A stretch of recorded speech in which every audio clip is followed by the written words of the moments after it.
మౌనమేలనోయి part 2 part 1 చూసి ఆ తర్వాత ఇది చూడండి. ఉదయం 9 గంటలు కావస్తుండగా శివానికి మెలకువ వచ్చింది.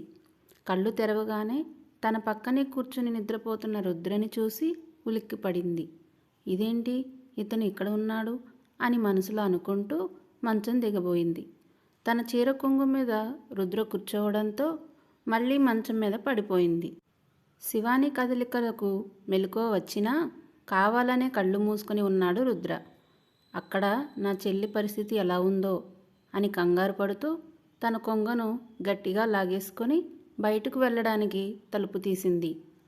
అడుగు బయటకు వేయబోయేంతలో ఎదురుగా ఉన్న వ్యక్తిని చూసి అక్కడే ఆగిపోయింది.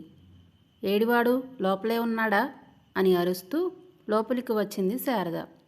అప్పుడే లేచి నిలబడి ఒళ్ళు విరుచుకుంటున్న రుద్రని చూసిన శారద దగ్గరకు వెళ్ళి లాగిపెట్టి చెంప మీద కొట్టింది. అమ్మా అంటూ చెంప మీద చేయి వేసుకొని బాధగా వాళ్ళ అమ్మ వైపు చూశాడు.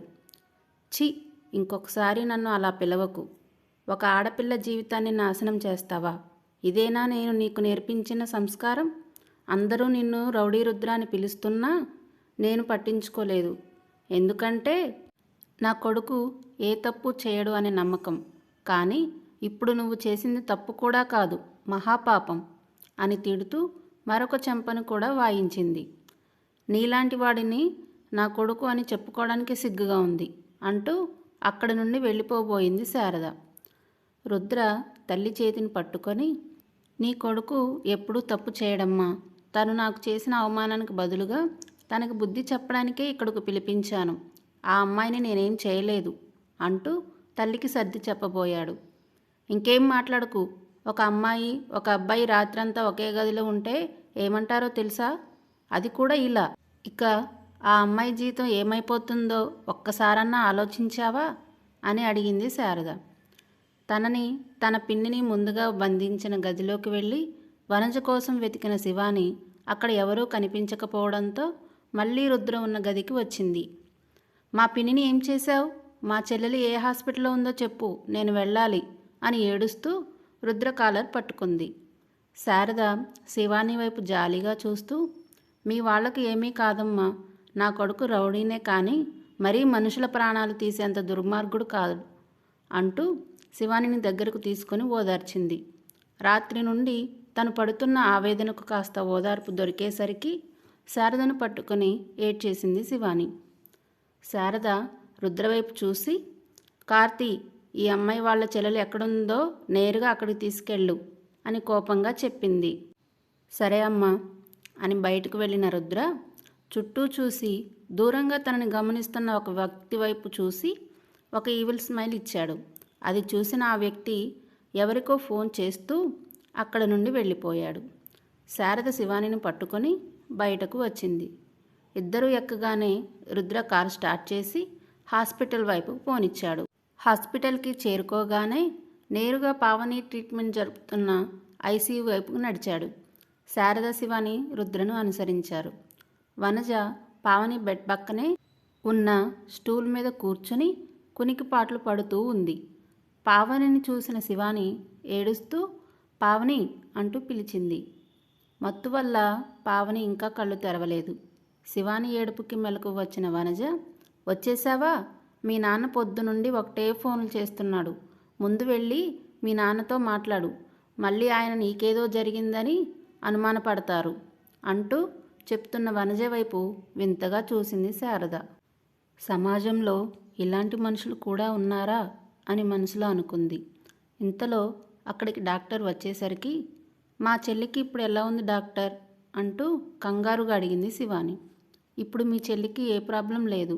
సమయానికి ఆపరేషన్ జరగడం వలన మీ చెల్లిని కాపాడగలిగాం అని చెప్పాడు doctor. Thank you so much sir, మీరే మా చెల్లిని ప్రాణాలు కాపాడారు అంటూ డాక్టర్ వైపు కృతజ్ఞతగా చూసింది శివాని. మీ చెల్లి ప్రాణాలు కాపాడింది నేను కాదు, ఈయన అని పక్కనే ఉన్న రుద్రను చూపించాడు డాక్టర్. ఇతనికి మనుషుల ప్రాణాలు తీయడమే తెలుసు. అలాంటిది ఇతను నా చెల్లెలు ప్రాణాలు కాపాడా? కేవలం నా జీవితాన్ని నాశనం చేయడం కోసం వేసిన పన్నాగంలో ఒక భాగం అంతే అని మనసులో అనుకుని రుద్ర వైపు కోపంగా చూసింది శివాని. రుద్ర శివానీల వైపు చూస్తూ, మీతో మాట్లాడాలి, ఒకసారి బయటికి రండి అని శారద ముందుకు నడుస్తూ వెనక్కి తిరిగి వనజ వైపు కోపంగా చూస్తూ, నువ్వు కూడా రా అనేసి రుద్ర చేయి పట్టుకొని బయటకు తీసుకెళ్ళింది. అక్కడ ఉన్న నర్స్కి పావనిని చూసుకోమని చెప్పి వనజతో పాటు రుద్ర శారద ఉన్న చోటుకి వెళ్ళింది శివాని. రుద్ర శివాని మౌనంగా నిల్చొని ఉంటే వనజ మాత్రం ఎందుకు పిలిచిందా అని ఆతృతతో చూస్తూ ఉంది. చూడండి, జరిగిన దానిని మనం ఎలాగూ మార్చలేము, అందుకే నేను ఒక నిర్ణయానికి వచ్చాను అంటూ తన పవిట కొంగులో ముడివేసి ఉంచిన తాళిని తీసి రుద్ర చేతిలో పెడుతూ, శివాని మెడలో ఈ తాళి కట్టు అని చెప్పింది శారద. అమ్మా, నేను ఈ పొగరబోతుని పెళ్లి చేసుకోవడమేంటి అని కోపంగా అడిగాడు రుద్ర. నువ్వేం మాట్లాడకు, నువ్వు నాతో మాట్లాడే అర్హతను ఎప్పుడో కోల్పోయావు. పొరపాటు అయితే సరిదిద్దుకోవచ్చు, తప్పైతే క్షమించవచ్చు, కానీ నువ్వు చేసింది పాపం. పాపానికి శిక్ష ఒక్కటే మార్గం. అయినా నీకు శిక్ష వేయడం లేదు, నువ్వు చేసిన పాపానికి ప్రాయశ్చిత్తం చేసుకోమంటున్నాను, అంతే. నా మాటను గౌరవిస్తావు అనుకుంటున్నాను అని చెప్పింది శారద. ఆపండి, ఆయనేమో నన్ను బెదిరించి తన గదికి పిలిపించుకొని నా ఆత్మగౌరవం మీద దెబ్బ కొడితే మీరు ఇతనితో పెళ్లి చేసి జీవితాంతం ఇతనికి బానిసగా బ్రతకమంటున్నారా? నేను చచ్చినా ఇతనిని పెళ్లి చేసుకోను, రా పిన్ని వెళ్దాం అని కోపంగా చెప్పి వనజ చేయి పట్టుకొని ముందుకు నడవబోయింది శివాని. ఆగమ్మ, నేను చెప్పేది ఒకసారి విను. ఒకసారి ఆడపిల్ల జీవితం మీద పచ్చపడింది అంటే ఈ సమాజం ఊరికే ఉండదు, సూటిపోటి మాటలతో పొడిచి పొడిచి చంపుతుంది. ఈ పెళ్లి జరగకపోతేనే నువ్వు జీవితాంతం ఒకరి కింద బానిసలా బ్రతకాల్సి వస్తుంది అని వనజ వైపు చూస్తూ అంది శారద. ఈవిడేంటి నా వైపే చూస్తూ చెప్తుంది, అక్కడికేదో నేను దానిని రాచి రంపాన పెడుతున్నట్టు. ఏదైతేనేం శివానిని తన కోడల్ని చేసుకుంటాను అంటుంది. కట్నం ఇచ్చే పని కూడా లేదు. ఎలాగోలా శివానిని ఒప్పించి ఇప్పుడే ఈ పెళ్లి చేసేయాలి. మళ్ళీ ఈ విషయం ఆయనకు తెలిసింది అంటే అంతా గందరగోళం అయిపోతుంది అని మనసులో అనుకొని, నాకు ఎలాంటి అభ్యంతరం లేదండి అని శారదతో చెప్పింది వనజ. నీకెందుకు అభ్యంతరం ఉంటుంది? కానీ కట్నం ఇచ్చే పని ఉండదుగా. కానీ ఇది తన జీవితానికి సంబంధించిన విషయం. ఏ నిర్ణయం అయినా తీసుకునే అధికారం తనకు మాత్రమే ఉంది అని శివాని వైపు చూసింది, తన నిర్ణయం ఏంటి అన్నట్టు. మీరు ఎన్నైనా చెప్పండి, నేను జీవితాంతం పెళ్లి చేసుకుండా అయినా ఉంటాను, కానీ ఇతనిని పెళ్లి చేసుకోవడానికి మాత్రం అస్సలు ఒప్పుకోను అని చెప్తుండగానే శివాని చేయి పట్టుకొని పక్కకి లాక్కెళ్ళింది వనజ. జీవితాంతం పెళ్లి చేసుకోకుండా ఎవరి జీవితాలు నాశనం చేయాలని చూస్తున్నావు? నువ్వు పెళ్లి చేసుకోకపోతే నిన్ను ఎవరు ఏమీ అనరు. నీకు సవతి తల్లి అయిన పాపానికి నన్నే అంటారు. అంతేకాదు, నీ బ్రతుకు ఇలా నాశనం అయిందని తెలిస్తే పావనిని చేసుకోవడానికి కూడా ఎవ్వరూ రారు. మీ ఇద్దరు ఇంట్లోనే ఉండిపోతే నీ తమ్ముడికి మాత్రం ఎవరు పిల్లనిస్తారు? మీ అందరి జీవితాలు ఇలా అస్తవ్యస్తం అయిపోతే మీ నాన్న ఏమైపోతాడో కూడా తెలీదు. మీ అందరినీ ఇలా చూసి నేనైపోతానో ఆలోచించు అంటూ వనజ చెప్తున్న మాటలను వింటూ అక్కడే ఉన్న బెంచ్ మీద కూలబడింది శివాని. అమ్మయ్య, మెత్తబడినట్లుంది అని మనసులో అనుకొని, చూడు శివాని, మంచో చెడో నీ జీవితం ఒకరి చేతుల్లో నాశనం అయిపోయింది. వాడిని పెళ్లి చేసుకుని గౌరవంగా బ్రతుకుతావు, లేకపోతే నీతో పాటు నీ తోబుట్టువుల జీవితాలను కూడా నాశనం చేస్తావు, నీ ఇష్టం, నువ్వే ఆలోచించుకో అని బెదిరించి అక్కడి నుండి వెళ్ళింది వనజ.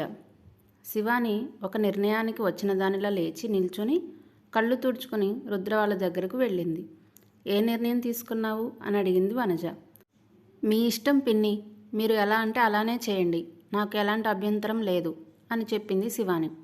బాగా ఆలోచించి నిర్ణయం తీసుకున్నావా అని అడిగాడు రుద్ర. చూడండి, నా కుటుంబం కోసం నేను ఏమైనా చేస్తాను, నా జీవితం ఏమైనా పర్వాలేదు, కానీ నా వల్ల నా వాళ్ళు ఎలాంటి మాటలు పడకూడదు, అందుకే నేను ఈ పెళ్లికి ఒప్పుకుంటున్నాను అని శారద వైపు చూస్తూ చెప్పింది శివాని. కుటుంబం కోసం ఎంతటి త్యాగాన్నైనా చేసే నీలాంటి వాళ్ళు చాలా అరుదు. ఒక విధంగా నా రుద్ర అదృష్టవంతుడనే చెప్పాలి, నీలాంటి అమ్మాయిని భార్యగా పొందుతున్నందుకు. కాకపోతే మీ పెళ్ళి ఇలాంటి పరిస్థితుల్లో జరగడమే కొంచెం బాధగా ఉంది. నేను నీకు మాట ఇస్తున్నానమ్మా, మా ఇంట్లో నీకు ఎలాంటి కష్టం కలగకుండా చూసుకుంటాను అంటూ శివాని చేతిలో చేయి వేసింది శారద. శివాని చేతిని అలాగే పట్టుకొని రుద్రవైపు చూస్తూ, నేను మాట ఇచ్చానంటే నువ్వు కూడా ఇచ్చినట్లే. నా మాటకు కట్టుబడి ఉంటావు అనుకుంటున్నాను అంటూ రుద్రవైపు చూసింది శారద. రుద్ర ఏం మాట్లాడకుండా మౌనంగా ఉన్నాడు. అక్కడే ఉన్న చిన్న విఘ్నేశ్వరుడి గుడిలో రుద్ర శివానుల పెళ్లి జరిపించారు శారద, వనజ. పెళ్ళి కాగానే పావని దగ్గర ఎవరూ లేరు, నేను తన దగ్గర ఉండాలి, మీరు శివానిని తీసుకొని వెళ్ళిపోండి అనేసి వనజ వెళ్ళిపోతుంటే, ఆగు పిన్ని అంటూ శివాని పిలుస్తున్నా వినిపించుకోకుండా వెళ్ళిపోయింది వనజ. వెళ్తున్న వనజ వైపే చూస్తూ ఏడుస్తున్న శివానిని దగ్గరకు తీసుకొని, ఏడవకమ్మ, కొందరికి మనసు అనే పదార్థం పెట్టడం మర్చిపోయినట్లున్నాడు ఆ దేవుడు, పద వెళదాం అంటూ శివాని కన్నీళ్లను తుడిచి కార్ దగ్గరకు తీసుకొచ్చింది శారద. నేను మా ఇంటికి వెళ్ళి నా వస్తువులు బట్టలు తెచ్చుకోవాలి అంటూ శారద వైపు చూసింది శివాని. అమ్మా, నాకు ముఖ్యమైన పని ఉంది, అక్కడికి ఇక్కడికంటూ తిరగడానికి నాకు టైం లేదు, నేను ఇంటికి వెళ్ళాలి, పదండి అని రుద్ర కార్ స్టార్ట్ చేస్తుంటే, అంతగనంగా నువ్వు వెలగబెట్టే పనులు ఏమున్నాయిరా, నా కోడలు చెప్పిందిగా తన వస్తువులు తెచ్చుకోవాలని, కారు వాళ్ళ ఇంటికే పోనివ్వు. అయినా మన ఆచారం ప్రకారం ముందు అమ్మాయి వాళ్ళ ఇంట్లోనే కొత్త దంపతులు అడుగు పెట్టాలి అని చెప్పింది శారద. రుద్ర శివాని వైపు కోపంగా చూస్తుంటే, ఏంటి అలా కోపంగా చూస్తున్నావు, కార్ స్టార్ట్ చేయి అంటూ కారు వెనక సీట్లో కూర్చుంది శారద. శివాని కూడా శారద పక్కన కూర్చోబోయింది. నువ్వేంటి నా పక్కన కూర్చుంటున్నావు, వెళ్ళి ముందు సీట్లో కూర్చో అంది శారద. లేదండి, నేను మీ పక్కనే కూర్చుంటాను అంటూ శివాని కూర్చోబోతుంటే, అమ్మా, నేనేమీ మీకు డ్రైవర్ని కాను, వచ్చి ముందు కూర్చుంటే కారు కదులుతుంది, లేకుంటే ఎంత టైం అయినా ఇక్కడే ఉండవలసి వస్తుంది అని రుద్ర బెదిరించగానే ముందుకు వెళ్ళి కూర్చుంది శివాని. పర్వాలేదు, 3 ముళ్ళు పడ్డాయో లేదో, అప్పుడే భర్త మాటను గౌరవిస్తుంది నా కోడలు. దేవుడా, వీళ్ళిద్దరి మధ్య ఉన్న అపార్థాలన్నీ తొలగిపోయి కలకాలం కలిసి ఉండేలా చూడు స్వామి అని మనసులో వేడుకుంది శారద. ఇదేంటి, ఇంటికి తాళం వేసి ఉంది, ఓ నేను రేపు వస్తానని చెప్పా కదా, అందుకే వనజ పావనిని తీసుకొని పుట్టింటికి వెళ్ళిందేమో, మరి శివాని ఎక్కడికి వెళ్ళినట్టు అని ఆలోచిస్తూ, వనజ ఎప్పుడు పెట్టే చోట కీ దొరకడంతో తాళం తీసుకొని లోపలికి వెళ్ళి శివాని నంబర్కి కాల్ చేశాడు మాధవరావు. కొనసాగుతుంది. ఈ స్టోరీ మీకు నచ్చినట్లయితే లైక్ చేసి కామెంట్ రూపంలో మీ అభిప్రాయాన్ని తెలియజేయండి. అలాగే తదుపరి అప్డేట్స్ కొరకు ఛానల్ని సబ్స్క్రైబ్ చేసుకోండి. Thanks for watching.